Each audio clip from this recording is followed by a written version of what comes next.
Episode की शुरुआत में हम देखते हैं कि जब मोन रिम को रोकने की कोशिश करता है तो गलती से उसके कपड़े की बेल्ट पकड़ लेता है और उससे कहता है कि प्लीज मत जाओ, इतनी रात गए किसी लड़के के पास जाना अच्छा नहीं होता। वो कहती है तुम्हें क्या हो गया, ये भी तो एक लड़के का घर है और तुमने अभी तक मेरी बेल्ट भी पकड़ी हुई है। तो वो एकदम से बेल्ट छोड़ देता है और फिर बांधने लगता है। कहता है कि ऐसा कुछ नहीं है, तुम यहाँ रह सकती हो, मैं कोई बुरा लड़का नहीं हूँ। लेकिन वो तो बहुत ही बुरा है। अब वो तो दोहंग की बात कर रहा था पर रिम को समझ नहीं आता कि ये अजीब सी बातें क्यों कर रहा है। तो वो कहती है कि अब मुझे घर जाना चाहिए। वो कहता है क्यों, घर का मैटर खत्म हो गया? तब रिम कहती है कि हाँ, उन्होंने मुझे साथ में चिकन खाने के लिए बुलाया है और बहुत ही अच्छे से रिक्वेस्ट की है, तो मुझे जाना पड़ेगा। तो वो कहता है कि ठीक है, फिर हम किसी और टाइम साथ में सोएंगे। वो कहती है सोने से तुम्हारा क्या मतलब है? तो वो कहता है कि क्या हम रात के लिए जगह बदलने वाले नहीं थे? मैं तुम्हारे घर में और तुम मेरे घर में सोने वाली थी ना, यही तो बात हुई थी। तो वो कहती है अच्छा, तुम्हारा ये मतलब था। मोहन कहता है और नहीं तो क्या, और मैं तुम्हें प्रूफ करना चाहता था कि मैं झूठ नहीं बोल रहा, मुझे किसी की अमीरी और गरीबी से कोई फर्क नहीं पड़ता। तभी रिम को वाजिन का मैसेज आता है जो उसे जल्दी से आने को कह रही थी। तो वो फटाफट से कपड़े चेंज करके घर जाने लगती है और सोचती है कि इतना लेट हो गया है तो ये कुछ कह क्यों नहीं रहा है, मुझे थोड़ा देर और रुकने को तो बोल सकता था ना। पर वहाँ वो सोच रहा था कि इतनी रात हो चुकी है और इस चिकन खाने की पड़ी है, इस टाइम जाने की क्या जरूरत थी। फिर रिम जब घर पहुंच जाती है तो देखती है कि उसकी दोनों बहनें नशे में धुत अजीबोगरीब हरकतें कर रही थी और उसके साथ बहुत ही अच्छे से बातें कर रही थी, क्योंकि ड्रिंक के बाद वो ऐसे ही करती थी। तब उसकी मॉम उसे खाने के लिए बुलाती है तो रिम उन्हें डैड की फोटो दिखाती है। उसकी मॉम कहने लगती है कि ये कितने हैंडसम है ना, हमें थोड़ा और टाइम पहले मिल जाना चाहिए था। लेकिन ये सब छोड़ो, मैं आज सिर्फ तुमसे बात करना चाहती हूँ, ना कि तुम्हारे डैड से। फिर पूछती है कि क्या तुम सच में हमें अपनी फैमिली नहीं मानती? तो वो कहती है कि नहीं, हम कभी अच्छी फैमिली नहीं बन सकते, क्योंकि मैं कभी कभी कुछ गलत हरकतें कर लेती हूँ, गलत चीज बोल देती हूँ, तो मुझे माफ करना। वो कहती है कि तुम ऐसा क्यों कह रही हो, हम अभी भी एक फैमिली तो है। तभी वाजिन और सुजिन आती है। अब उनका नशा थोड़ा उतर चुका था। तब मॉम उन्हें फिर से ड्रिंक देने लगती है ताकि वो रिम के साथ फिर से अच्छे से रहे। रिम भी सुजिन से माफी मांगती है कि मेरी वजह से तुम्हें दुख हुआ होगा ना, पर मुझे नहीं पता था कि वो लड़का इस तरह का निकलेगा। वो कहती है कि मेरी ही गलती है, मैंने ही उसे डेट किया, तो तुम सॉरी मत कहो। तब मॉम कहती है कि तुम खुद को ब्लेम क्यों कर रही हो, तुमने कुछ भी गलत नहीं किया है और किसी को डेट करना गलत नहीं है, ऐसे इंसान को डेट करना जिससे तुम शादी कर सको। वो कहती है कि आप हमेशा शादी पर आकर क्यों रुक जाती है, क्या आपको हम लोग ऐसे अच्छे नहीं लगते? वो कहती है ऐसा कुछ नहीं है, बस मैं नहीं चाहती कि मैं तुम पर डिपेंड रहूं और बुरा टाइम आने पर तुम्हें मेरी वजह से परेशान होना पड़े। तब सजिन कहती है कि ये क्या बात हुई, अगर ऐसा कोई टाइम आएगा तो मैं हमेशा आपके साथ रहूंगी। इससे वो बहुत खुश होती है और उसे गले लगाकर कहती है कि मेरी बेटी कितनी बड़ी हो गई है। इससे तो रिम भी कहने लगती है कि मॉम, मैं भी आपका सहारा बनना चाहती हूँ। और उससे खुश होकर वाजिन कहती है कि चलो मैं तुम्हारा सहारा बनती हूँ, और फिर उसे गोद में उठा लेती है। अब लग रहा था कि हाँ, ये एक हैप्पी फैमिली है।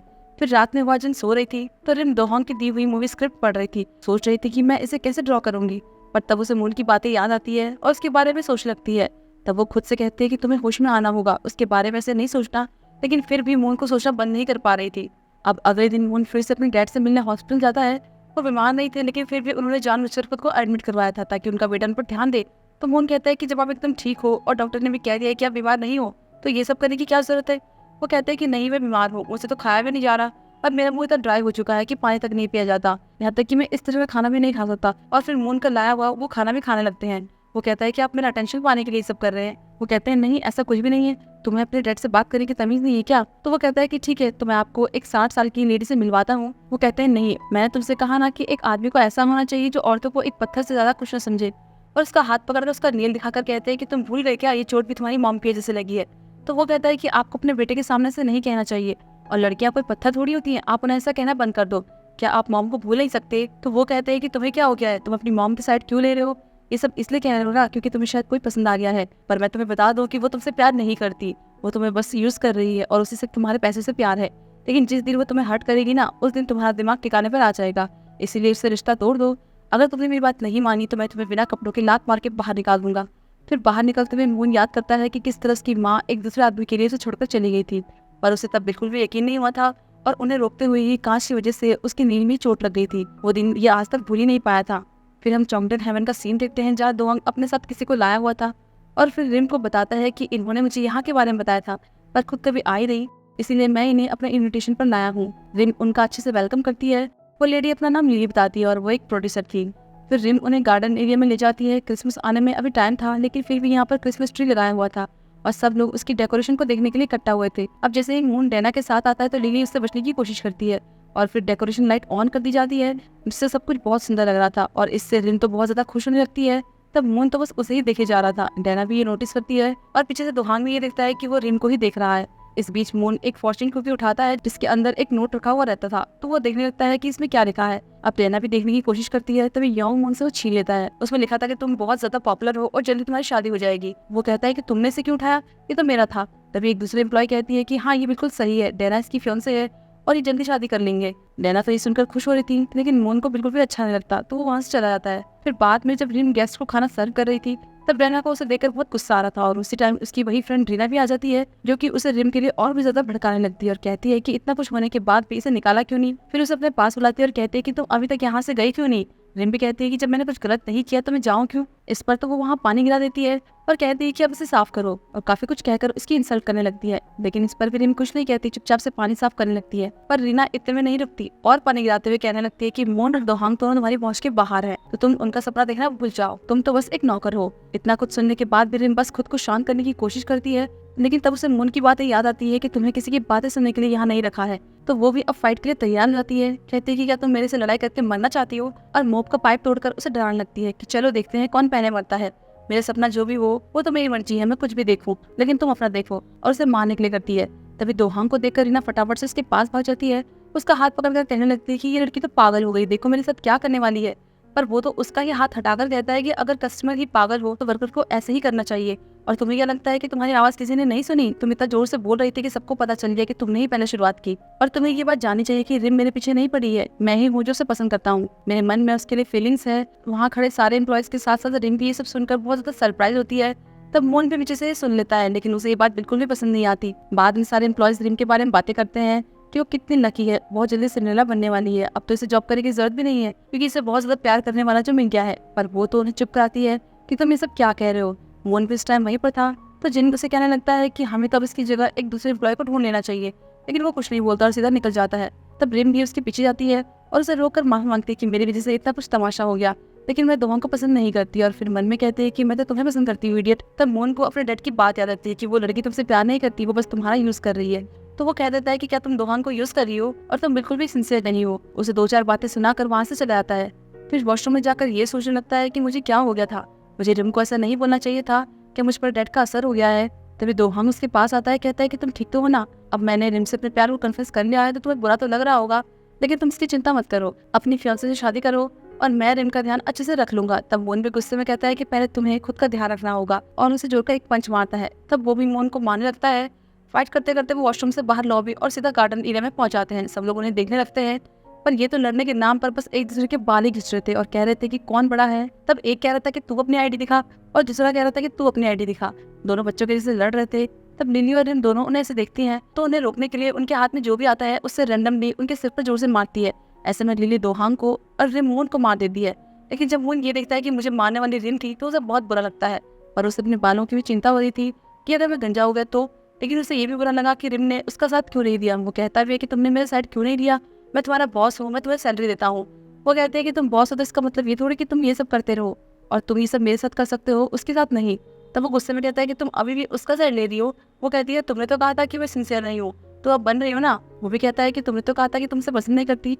इस पर वो भड़क जाती है कि तुम अब क्या चाहते हो कि मैं क्या करूँ। वो कहता है कि मैं गलत भी होगा तो भी तुम्हें मेरा साइड लेना होगा। रिम कहती है बिल्कुल नहीं, मैं सब बिल्कुल नहीं करूँगी, पता नहीं तुम्हारे साथ होते हुए मैं एकदम कन्फ्यूज क्यों हो जाती हूँ। वो भी कहता है कि मेरे साथ भी ऐसा ही होता है। इस पर तो वो कहते हैं कि ठीक है, मुझे माफ करना, मेरी वजह से आपको हर दिन कंफ्यूज होना पड़ता है, और चिल्लाते हुए वहाँ से निकलने लगती है। वो तो उसे बोलता ही रह जाता है कि तुम ऐसे कैसे जा रही हो, मेरी बात अभी तक खत्म नहीं हुई। लेकिन वो सुनती नहीं और चुपचाप से चली जाती है। फिर जब वो बाहर जाने लगती है तो दोहांग और लिली उससे मिलने के लिए वापस आते हैं। तो रिम आज के लिए उनसे माफी मांगती है। तब वो इसके लिए उसे ड्रिंक के लिए बाहर चलने को बोलते हैं, जबकि वहाँ मोन अकेले ड्रिंक किया जा रहा था और एकदम नशे में कह रहा था कि खाली तुम ही कंफ्यूज नहीं होती, मैं भी बहुत ज्यादा कंफ्यूज होता हूँ, पता नहीं तुम्हारे क्लोज आने की मेरी विश दिन पर दिन बड़ी क्यों होती जा रही है। और वो इतने नशे में था कि अपनी अम्ब्रेला से भी बात कर रहा था कि तुम चुप क्यों हो, कुछ बोलती क्यों नहीं। और इधर ड्रिंक के बाद जब दोहांग सो जाता है तब लिली रिम से मोन के बारे में पूछने लगती है। वो बताती है कि वो थोड़ा अजीब सा इंसान है, उसके बारे में कुछ पता ही नहीं चलता कि वो क्या सोच रहा है। लिली कहती है कि वो अपनी मॉम के बिना बड़ा हुआ है ना, इसलिए ऐसा है, उसे प्यार की जरूरत है, इसीलिए तुम हमेशा उसके साथ रहना। रिम पूछती है कि आप उसके बारे में इतना कैसे जानते हो। तब वो बता देती है कि मैं उसकी मॉम हूँ, मैंने उसे बहुत छोटे में छोड़ दिया था, तब मुझे सिंड्रेला समझा गया था। वो लड़कियां जिन्हें लड़कों को रिझाना बहुत अच्छे से आता है, पर मैं वैसे नहीं थी। मेरे बेटे को बताया गया कि मैं उस तरह की औरत हूँ और मैंने किसी आदमी के लिए उसे छोड़ दिया। वो आज तक यही समझता आया है। मैं चाहती थी कि मैं भी बाकी मॉम की तरह बनूं, इसलिए मैंने काम करना शुरू किया। लेकिन मेरी मदर इन लॉ मुझे बिल्कुल पसंद नहीं करती थी। मेरे पति काम की वजह से बाहर रहते थे, तो इस बात का उन्होंने फायदा उठाया और मुझे सबके सामने बच्चन बना दिया। मैं अपने बेटे को प्रोटेक्ट करना चाहती थी, लेकिन मुझे धक्का मार कर वहाँ से बाहर निकाल दिया गया। रिम को उनके लिए बुरा तो लग रहा था, पर वो कहते हैं कि आप तो वापस एक बिजनेस वूमेन बनकर आए हो। वो बताती है कि तब मेरे पास कोई पावर नहीं थी, और तब मैं एक सक्सेसफुल वुमन बनकर ही वापस आना चाह रही थी, ताकि कोई मेरे बेटे को मुझसे फिर से ना छीन सके। और ये सब कहते कहते वो रोने लगती है कि वापस आने में मुझे बहुत लेट हो गया है, मुझे तो उससे माफ़ी मांगने में भी शर्म आ रही है। तब रिम कहती है कि क्या आप हमेशा उससे ऐसे दूर से ही देखोगे? वो दिल का बहुत अच्छा है, मुझे लगता है कि वो आपको समझेगा, आप उससे एक बार बात करके देखिए। वो कहने लगती है कि मैंने जो भी उसके साथ किया है उसके बाद मुझे उससे बात करने की हिम्मत नहीं है, मैं उसे फेस नहीं कर सकती। अब यहाँ से घर जाते हुए रिम भी समझ रही थी कि मून ऐसा इसीलिए है क्योंकि उसे कभी प्यार नहीं मिला, तो अब मैं इसे समझाऊं कैसे, पर मुझे कुछ तो करना ही होगा। पर वहाँ मून इतना नशे में था कि वो एक पोल को ही रिम समझ रहा था। उससे कह रहा था कि मैं तुम्हें बहुत पसंद करता हूँ और सॉरी भी कह रहा था, फिर हक करके किस करने लगता है। लोग भी उसे देखकर पागल समझ रहे थे। अब अगले दिन जब मून होटल पहुंचता है तो रिम भागते हुए इसके पास आती है और बहुत अच्छे से इसका वेलकम करती है। फिर बार कॉर्नर में जिन मून से पूछता है कि क्या आपने कल यहाँ पर ड्रिंक की थी? वो कहता है कि हाँ, मेरा अकेले में पीने का मन था तो मैंने ड्रिंक कर ली। तो वो कहता है कि आपने ऐसा क्यों किया? वो तो हमने किसी और के लिए रखी थी। वो कहता है कि तुम ऐसे कैसे बोल रहे हो, ड्रिंक ऑर्डर कर लो। तभी रिम से डांटते हुए कहने लगती है कि तुम ये क्या बोल रहे हो। वो मिस्टर मून का साइड तो ले रही थी, पर साथ में उनका मजाक भी बना रही थी कि भले इनमें कॉमन सेंस की थोड़ी सी कमी है, पर तुम्हें इनकी बेवकूफ़ी को समझना चाहिए। तब वो उसे देखने लगता है कि ये मेरी तारीफ कर रही है बुराई। इसके बाद वो मिस को के पास जाकर पूछता है कि वो लास्ट टाइम वाले टेटबुक के खाने को मिलेगी क्या? तो वो कहती है कि मैं बहुत बिजी हूँ, मेरे पास टाइम नहीं है, और जाने लगती है। तभी रिम उसके पास अगर कहती है कि तुम्हें वो बनानी चाहिए क्योंकि इससे मिस्टर मून और भी लंबे होंगे, उनकी ग्रोथ होगी, पर वो फिर भी मना करके चली जाती है। फिर मून जब कॉफी पी रहा होता है तब योंग अम्ब्रेला के बारे में पूछने लगता है कि तुम इसे हमेशा अपने साथ लेकर क्यों बैठते हो, इसके साथ तुम एक नंबर के सन की लगते हो। तब रिम फिर से बीच में टपक जाती है और कहने लगती है कि तुम्हारी हिम्मत कैसे हुई नहीं सन की बोलने की, इनकी 2 आंखें हैं, 2 नाक है, सब कुछ नॉर्मल तो है। वो फिर इनडायरेक्टली उसकी बेइज्जती कर रही थी, तो वो उसे अपने साथ साइड में आने को बोलता है और उससे पूछता है कि मेरे साइड लेने में तुम्हें तकलीफ हो रही है, तुम ऐसे बेइज्जती करके सबके सामने मेरा मजाक क्यों बना रही हो? वो कहती है मैं तो आपका ही साइड ले रही हूँ और मैं तो आपको अपने साथ खाने पे ले जाने का सोच रही थी, तो आपको कभी किसी ने ट्रीट नहीं दी ना, तो मैं देना चाहती हूँ। तब वो भी कहता है कि ठीक है चलते हैं। और दूसरी तरफ हॉस्पिटल में सुजिन 2 नर्सों को बात करते हुए सुन लेती है, तो उसे पता चलता है कि नामुन का किसी दूसरे डॉक्टर के साथ अफेयर नहीं चल रहा था, बल्कि वो तो उसे ही प्रपोज करने के लिए उस दूसरी डॉक्टर के साथ प्रैक्टिस कर रहा था। और ऐसे ही उसने उन नर्सों को भी बोला था और यही चीज उसने गलत समझ ली। तभी उसे नामुन का मैसेज आता है जो कि उसे छत पर बुला रहा था। अब जैसे वो छत पर पहुंचती है तो देखती है कि नामुन ने उसे प्रपोज करने की पूरी प्लानिंग कर रखी थी, सब कुछ अच्छे से डेकोरेट किया हुआ था। तब वो उसके पास आता है और फ्लावर देकर उसे प्रपोज करता है। सुजिन कहती है कि मैं शादी का बर्डन नहीं उठाना चाहती, मैं बस ऐसी लाइफ जीना चाहती हूँ जिसमें किसी की रिस्पॉन्सिबिलिटी ना उठानी पड़े। तब वो कहता है कि तुम चिंता क्यों करती हो, मैं तुम्हारे लिए वो इंसान बनूंगा, मैं तुम्हारी सारी रिस्पॉन्सिबिलिटी उठाऊंगा। तो सुजिन ये कहने लगती है कि प्रपोजल के टाइम म्यूजिक भी तो होना चाहिए, पर यहाँ तो मुझे कुछ दिख ही नहीं रहा है। अब वहाँ पर कोई म्यूजिक सिस्टम नहीं था, इसलिए वो खुद ही गाना गाने लगता है और रैप करके अपने प्यार का कन्फेस करने लगता है। तब सुजिन भी रैप करके उसका पूरा साथ देती है और उसकी प्रपोजल को एक्सेप्ट कर लेती है। फिर हम मून को देखते हैं जो रिम के बुलाने पर रेस्टोरेंट आ गया था, तो वो पूछता है कि तुमने मुझे यहीं पर क्यों बुलाया। वो कहते हैं कि मुझे आपको कुछ दिखाना था, मैं चाहती थी कि आपको अब कोई गलतफहमी ना रहे, इसलिए मैं आपकी आंखों से वो नफरत हटाना चाहती हूँ। इसमें अगर आपको दर्द भी होगा तो आप प्लीज यहाँ से जाना मत। अब मून को तो कुछ समझ नहीं आ रहा था, तो कहता है कि तुम ऐसी अजीब सी बातें क्यों कर रही हो, यहाँ कोई आने वाला है क्या? तभी लिली वहाँ आती है, उसके आते ही रिम उठ जाती है और मुझसे कहती है कि आप दोनों को अब बहुत सारी बातें करनी है, इसलिए मुझे जाना होगा, मैं बाहर तुम्हारा वेट करूंगी। और फिर उन दोनों को अकेला छोड़कर चली जाती है। तब लिली वहाँ बैठ जाती है, तो मून पूछता है कि आप कौन हो और मुझसे क्यों मिलना चाहती हो। तो वो कहती है कि मैं तुम्हारी मॉम हूँ और हैट उतार देती है। मून उन्हें मॉम कहता है। तब हमें दिखाया जाता है कि जब मून उन्हें रोकने के लिए उनके पीछे जाते हुए गिर गया था, तब उन्होंने ड्राइवर से कार रोकने को बोला था क्योंकि वो अपने बेटे को ऐसे नहीं देख सकती थी। पर वो कहता है कि आपको अपने बेटे से ना मिलने के लिए कहा गया है, लेकिन मून को अपनी माँ का ये सच नहीं पता था, इसीलिए वो आज तक उन्हें गलत समझ रहा था। उन्हें सामने देखकर उसे वो हर टाइम याद आता है जो वो दोनों साथ में बिताया करते थे, तब वो साथ में कितने खुश थे। लिली कहती है कि मेरी वजह से तुम्हें बहुत तकलीफ हुई है और मुझे ये पता चला कि समरेला के बिना तुम कहीं नहीं जाते।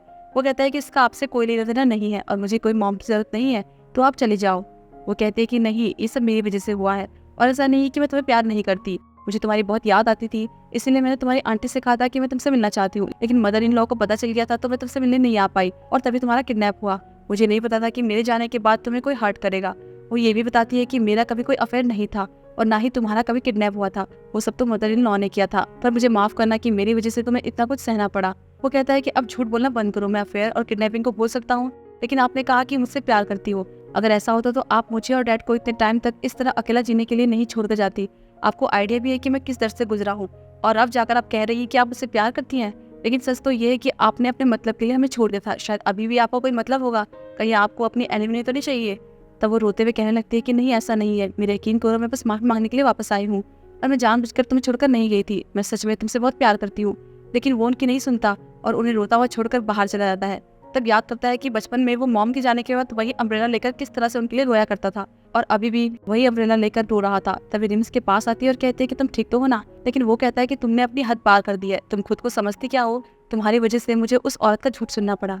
वो कहती है कि वो मुझसे प्यार करती है तो उन्होंने मुझे इतने सालों तक अकेला क्यों छोड़ा और अब वापस आने में इतना टाइम क्यों लगाया। रिम कहती है कि नहीं, वो तुम्हें सच में प्यार करती है, उनकी अपनी कुछ वजह नहीं होगी तभी तो तुम्हें हर्ट करके चली गई। लेकिन वो कहता है कि मुझे इस प्यार पर भरोसा नहीं है। तो रिम उसे गले लगाकर कहती है कि तुम अभी कुछ मत करो, बस इसे फील करो। प्यार को ना तो शब्दों में बयां किया जा सकता है और ना ही इसके बारे में सोचा जा सकता है, बस दिल से महसूस किया जा सकता है। तो तुम अभी बस वही करो। मून तो बहुत ज्यादा इमोशनल हो रहा था और तब उसे ये लगता है कि बचपन में भी उसे इस एहसास की जरूरत थी। उसे जरूरत थी कि कोई उसके पास आकर उसे इस तरह गले लगाकर समझाए कि तुम्हारी मॉम तुमसे बहुत प्यार करती है। अब वो भी अपने इमोशंस को कंट्रोल नहीं कर पाता, उसकी अम्ब्रेला भी हाथ से छूट जाती है और फिर वो रिम को गले लगाकर फुट फुट कर रोने लगता है। और यहाँ पर यह एपिसोड खत्म होता है। तो फिर हम जल्दी मिलते हैं अगले एपिसोड में।